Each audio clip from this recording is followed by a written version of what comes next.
श्री रामकृष्ण परमहंस ने कहा, समाधिस्थ होने से ब्रह्म ज्ञान होता है, ब्रह्म दर्शन होता है। उस दशा में विचार बिल्कुल बंद हो जाता है, इंसान चुप हो जाता है। ब्रह्म कैसी वस्तु है, यह मुंह से बताने का सामर्थ्य किसी में नहीं है। श्री रामकृष्ण परमहंस ने कहा, एक नमक का पुतला समुद्र नापने गया। वहाँ बैठे सभी लोग हंस पड़े। श्री रामकृष्ण परमहंस ने आगे कहा, पानी कितना गहरा है उसकी खबर देना चाहता था, पर खबर देना उसके नसीब में ना था।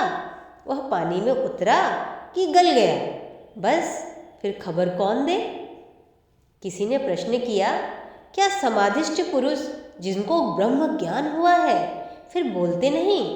श्री रामकृष्ण परमहंस ने वहाँ बैठे सभी लोगों से कहा, लोक शिक्षा के लिए शंकराचार्य ने विद्या का अहम रखा था।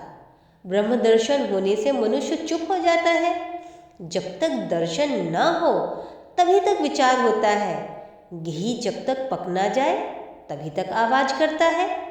पके घी से शब्द नहीं निकलता, पर पके घी में कच्ची पूड़ी छोड़ो तो वह फिर वैसे ही आवाज करने लगता है। जब कच्ची पूड़ी पूरी तरह से पक जाती है तो आवाज फिर से बंद हो जाता है। वैसे ही समाधिस्थ पुरुष लोक शिक्षण के लिए फिर नीचे उतरता है और फिर बोलता है। जब तक मधुमक्खी फूल पर नहीं बैठती तब तक भनभनाती रहती है। फूल पर बैठकर मधु पीना शुरू करने के बाद वह चुप हो जाती है। हाँ, मधुपान के उपरांत मस्त होकर फिर कभी कभी भनभनाती रहती है। तालाब में घड़ा भरते समय भक भक आवाज होती है। घड़ा भर जाने के बाद फिर आवाज नहीं होती। सब हंसने लगे। श्री रामकृष्ण परमहंस ने आगे कहा, हास्य करते हुए, हाँ, यदि एक घड़े से दूसरे घड़े में पानी डाला जाए तो फिर से आवाज आती है। ऋषियों को ब्रह्म ज्ञान हुआ था। विषय बुद्धि का लेश मात्र रहते वह ब्रह्म ज्ञान नहीं होता। ऋषि लोग कितना परिश्रम करते थे। सवेरे आश्रम से चल देते, दिन भर अकेले ध्यान चिंतन करते और रात को आश्रम में लौटकर कुछ फल फूल खाते थे। देखना, सुनना, छूना, इन सब विषयों से मन को अलग रखते थे। तब कहीं उन्हें ब्रह्म का बोध होता था। कलयुग में लोगों के प्राण अन्न पर निर्भर है। देह आत्मा बुद्धि जाती नहीं।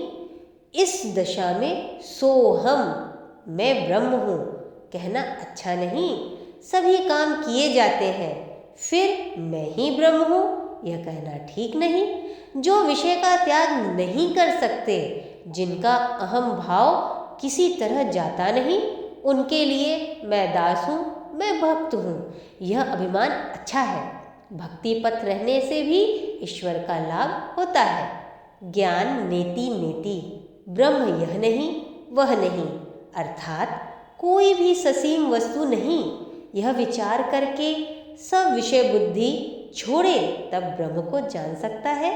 जैसे कोई जीने की एक एक सीढ़ी पार करते हुए छत पर पहुंच सकता है, पर विज्ञानी जिसने विशेष रूप से ईश्वर से मेल मिलाप किया है और वह भी कुछ दर्शन करता है, वह देखता है कि जिन चीज़ों से छत बनी है उन ईंटों, जूने, सुर्खी से जीना भी बना है। नेति नेति करके जिस ब्रह्म वस्तु का ज्ञान होता है वही जीव और जगत होती है। विज्ञानी देखता है कि जो निर्गुण है वही सगुण भी है। छत पर बहुत देर तक लोग ठहर नहीं सकते, फिर उतर आते हैं।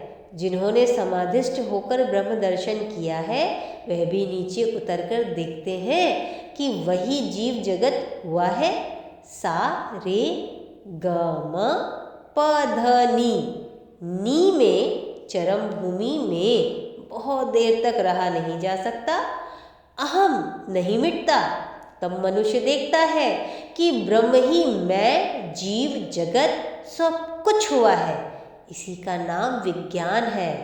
ज्ञानी की राह भी राह है, ज्ञान भक्ति की राह भी राह है, फिर भक्ति की राह भी एक राह है। ज्ञान योग भी सत्य है और भक्ति पथ भी सत्य है। सभी रास्ते से ईश्वर के समीप जाया जा सकता है। ईश्वर जब तक जीवों में मैं बोध रखता है, तब तक भक्ति पद भी सरल है।